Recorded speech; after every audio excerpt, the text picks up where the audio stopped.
Hello everyone, welcome back to Insights at Lynn Designs. This is Lynn, and my goal always is to share tips, tricks, and really cool techniques to accelerate all of our journeys in the ancient art of wire. So today I thought I'd share this really cool weave. I like it. I hope you like it too. I'm constantly thinking of different ways to weaving, and of course, my credits go to every wire artist in the world, and most importantly, the ancients, because this is an ancient art of wire and it dates back before the Phoenicians. So we're all learning from each other all the time. So I really appreciate everybody stopping by. And if you like this video and want to help my page grow, please hit the subscribe button down below, and your comments and feedback are greatly appreciated. So anyways, let's get started. So I'm actually going to be working on a bracelet here, but I really wanted to let you see this pattern. And I'm using 12 gauge half round on the outside wires and 16 gauge round on the inside wires. And I'm also using a rink clamp. When we're dealing with this heavy gauge of wire and also a 24 gauge weaving wire, and I'm working off the spool, you don't have the same amount of gentle pull when you're working with a 28 gauge wire. So you really want to keep your wires in a certain position. And if you've noticed, my two center 16 gauge round wires are directly snugged up against each other. These will never be separated during this part of the weaving rotation patterns. So let's get started.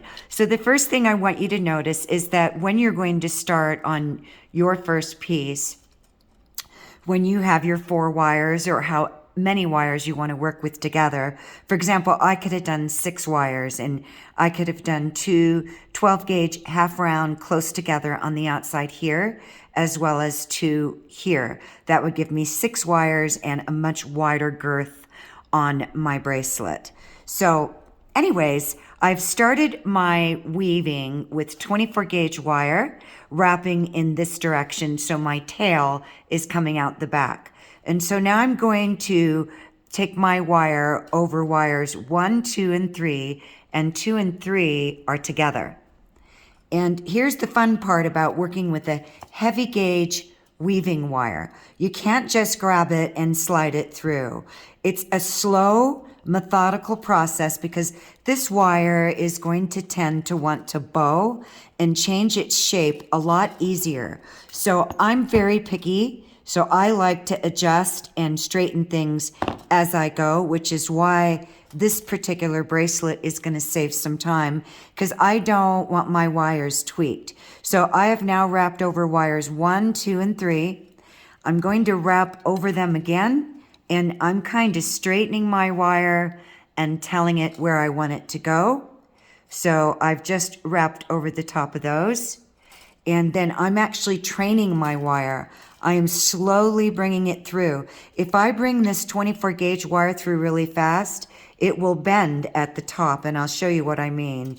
See how these wires are starting to twist a little bit here?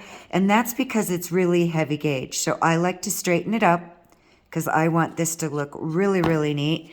Now that wire is coming around the back, and I'm going to wrap it over the base wire, wire 1, twice. And again, because this is a heavier gauged weaving wire, I'm going to cinch up each time. And I'm going to make sure that everything looks acceptable to me. And I'm going to crimp down my wire, or cinch it, or smush it, whatever word you want to use. Now, instead of taking this wire up and over, I'm going to straighten it and pull it from the back. And sorry guys, these wires are super long. And I'm going to come around the top of wire 4. And I'm telling that wire where I want it to go. And I'm going to wrap around wire 4 2 full rotations. So this is 1, If you notice, I'm not pulling my wire, I'm pushing my wire. This is 2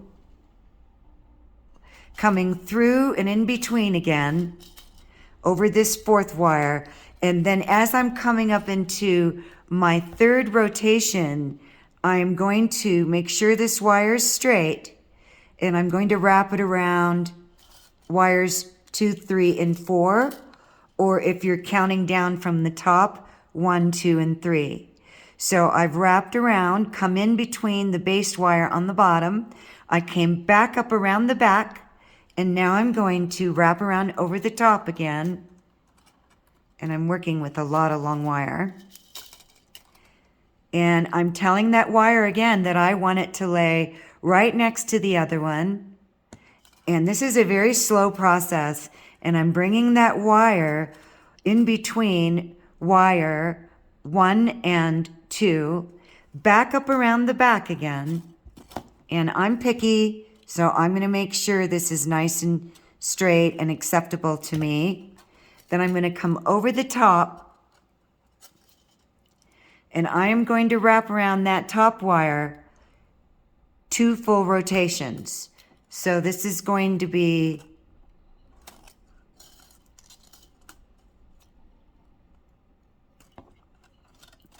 1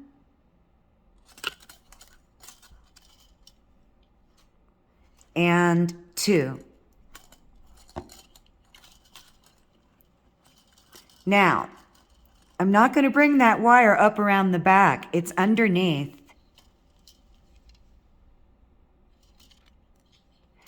Now, I'm going to go ahead and make sure my wires are snugged up. And the pattern here is, if you look closely, is 2, 2, 2. So this is 1 full rotation right here. Okay? Or 1 full pattern, however you want to call it. Then this one is, again, 2, 2, 2. That's my 2nd rotation or pattern. And this is all you're going to do.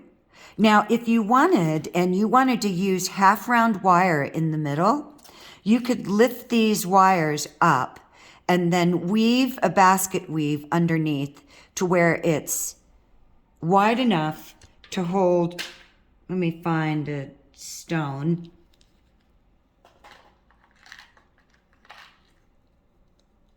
Like a stone, for example. And then that would go underneath these 2 wires. And then you would bend these 2 wires back down. You'd basically be doing a channel set over a cabochon. But I'm just going to let this be just a really cool, I just love this weaving pattern.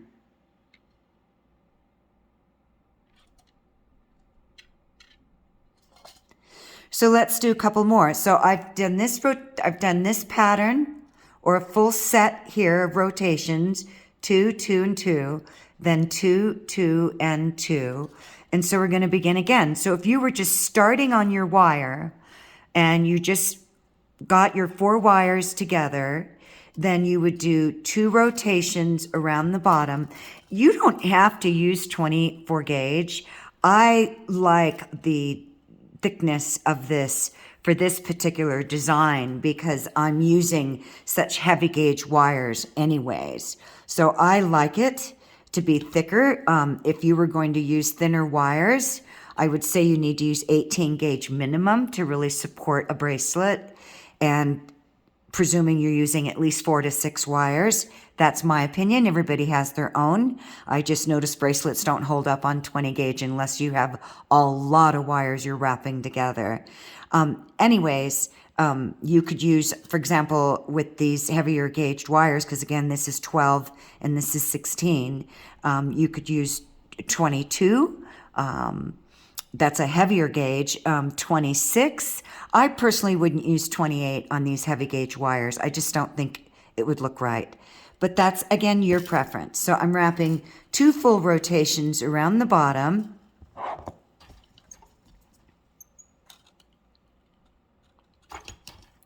And then I want to make sure my wire is nice and straight. And I'm going to go over wires 1, 2, and 3. And if you notice down here, I've taped my 2 center wires because I don't want them moving, and I'm working with a lot of length of wire, about 10 inches. So I don't want them moving and getting bent and out of shape. So I just found keeping them taped at the end just keeps them nice and flush together. So I just thought I'd share that little tip with you. So anyways, I'm going to take this again over wires 1, 2, and 3. Now this is what I'm talking about as far as when we're using thicker gauged wires for weaving with. They have a tendency to want to bow or create like a puffy look. I'm trying to figure out how to show this to you better. You see how that's wanting to ride up on top of the wire? And that's why I flatten my wire.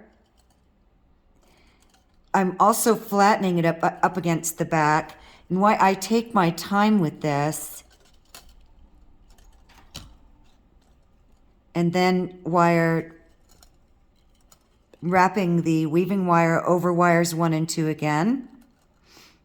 And if you notice, I'll try to press that wire flat against the core wires. And then I'm going to wrap around the base wire or wire 1, 2 full rotations. And now this wire is coming around the back. And I've completed one pattern or one set, however you want to look at this. This is a set to me because this is a pattern that I'm designing. And then just want to make sure everybody's lined up. I'm going to come around the back. And I'm going to do 2 full rotations.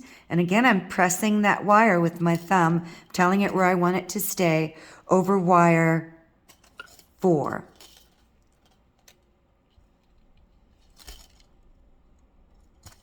I just like neat, and to really become proficient in this art, the neater we are and the more mindful we are about the nature of the gauges of wire we're working with, because it's really a dance, everyone.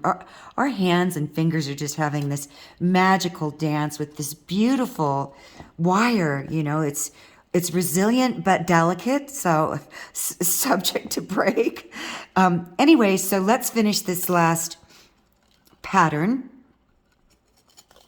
So I want to make sure my wire is nice and straight. And I've pulled it and pushed it and kind of flattened it over the top 3 wires. Then I'm bringing it around the back and over the top 3 wires again. Want to make sure those are nice and flat. And then around the back. And then I'm going to wrap over the top 2 wires twice. Just straightening my wires out. I don't want them having little waves or bends in them. And then I'm going to go ahead and go over the top wire, number 4, twice. And if you notice, I'm pushing, not pulling on this wire. I'm just kind of taking it where I want it to go. Now, of course, if you're working with a 28